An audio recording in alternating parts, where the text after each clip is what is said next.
Hi everyone, welcome back to Raise to Rise podcast, a place where we discuss bite-sized wisdom nuggets with easy-to-follow practices to live a better life.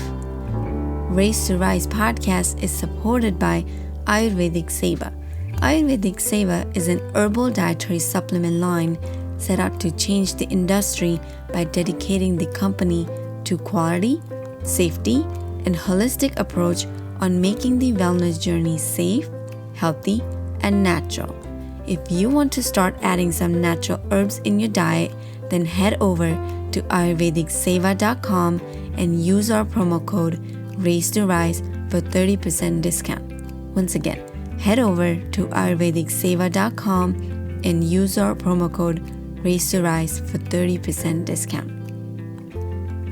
I am your host, Mital Patel, a parenting junkie, Ayurveda enthusiast, and an advocate of conscious living. Today's topic is so close to my heart because this is where I learned to accept myself and found my true love to be more than my body, my role, and my labels that society gave me. Nowadays, everyone on the internet is talking about the importance of self-love. But did you all know how important is self-love for living well? Or how it influences our work, achievements, and even how we solve our problems in life? But what does this really mean? Have you ever wondered what does self-love actually mean? I did a couple of years ago, and upon enrolling myself into our Google University, I found hundreds of definitions. But my true understanding on self-love was when my mentor Joy Shetty said, don't look for someone to be happy with, rather be someone who makes you happy. Listen to this one more time. He says, don't look for someone to be happy with, rather be someone who makes you happy. Whoa. I mean, truly. How simple is that? After this, I learned what self-love is not. It is not something that I can obtain through a beauty makeover, getting my hair done, shopping new clothes, or even going on vacation with my family. Self-love is not simply a state of feeling good, but it is a state of appreciation. Self-love truly means accepting ourselves for who we are, where we are, and how we are. Loving our journey that supports our physical, mental, and spiritual growth. Self-love is dynamic. Self-love actually helps us evolve. When we love ourselves without any judgments, we tend to accept our weaknesses and our strengths. Personally, self-love made me more centered toward values and contentment. Also, Ayurveda, my favorite ancient science of life, has many wonderful insights for the meaning and practice of self-love. Ayurveda talks about 3 primary relationships in our life. One is our relationship with objects, like car or clothes, computers, phones, etc. Another primary relationship we all have are those with our other humans. This is where kids, family, friends, our partners, and coworkers come into the picture. Then there is a third relationship Ayurveda teaches us about, and that is the importance of cultivating. This is the relationship we have with our own higher self. Now, many of us sadly never become aware of nurturing this third relationship with our own higher self. Or we may hear about how important it is to love ourselves, but no one really tells us how to do this. Like so many of us, since we were in child stage, were taught that self-love is selfish or conditioned to believe that everything we desire to achieve or worth having exists outside of ourselves.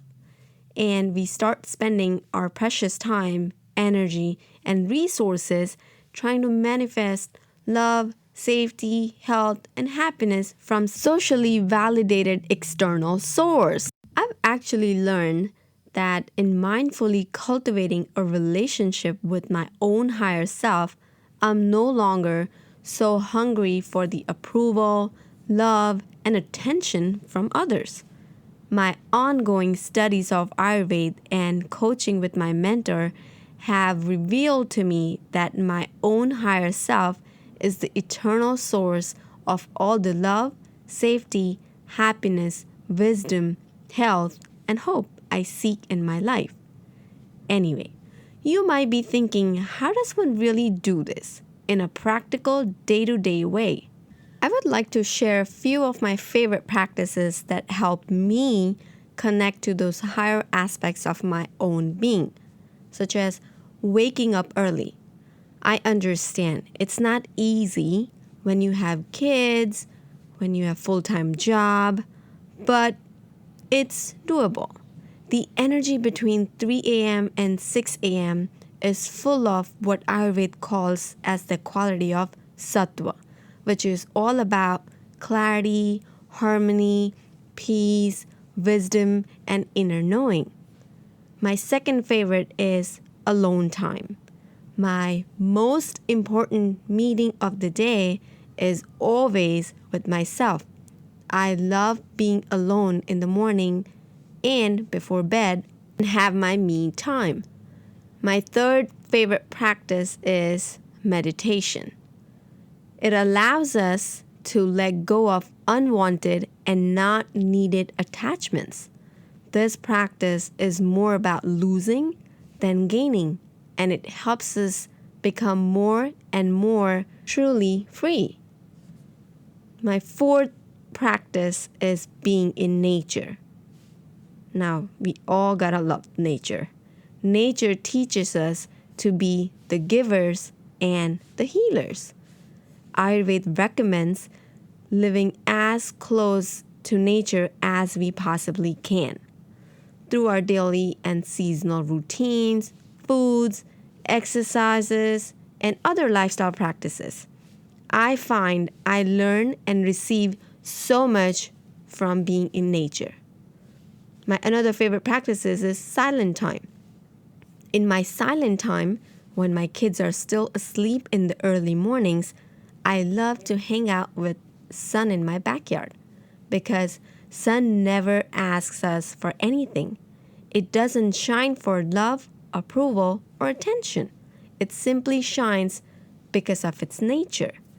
Rumi once said, even after all this time, the sun never says to the earth, "You owe me." Look what happens with the love like that. It lights the whole sky. It is true, isn't it? My another favorite practice for self-love is forgiveness. This is another big practice in my life. I practice being less hard on myself when I make mistakes. I mean, come on, we have to accept our humanness and the fact that we're not perfect and no one else is. I remind myself there are no failures. It is all about learning. Another favorite practice is living intentionally. I also learned that we can only accept and love ourselves more when we live with the purpose and intention. I love setting intentions for everything that I do. And I feel we all need to establish our living intentions to live a more meaningful and a healthy life. I would really urge you all to love yourself more and more intentionally. This is it. I would love to share more practices in details some other day. May we all grow in our self-love so much that we all together light the entire sky. Thank you for listening to Race to Rise podcast. We would absolutely love to hear your thoughts about our today's episode. Please let me know you have listened to this episode and fill me with your aha moment. Share it on Instagram, tag me with the hashtag Raise to Rise or at Mithal's Conscious Parenting, and I would love to share those to my stories and shout you out there. So please go ahead and tag me on Instagram, and I would also love if you subscribe, rate, and review the podcast. It's our brand new podcast launch, and we have some bonus giveaways going on for the top raters and reviewers.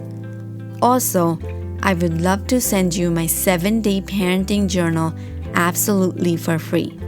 All you gotta do is leave me a review in the iTunes store, take a screenshot, and email it over at raisetorisepodcast@gmail.com. Again, take a screenshot of the review and email me at raisetorisepodcast@gmail.com, and I will send you the 7-day parenting journal. Thank you so much for being the active listener of this podcast. I am so grateful for each and every one of you. Thank you for raising your consciousness and rising as joyful beings.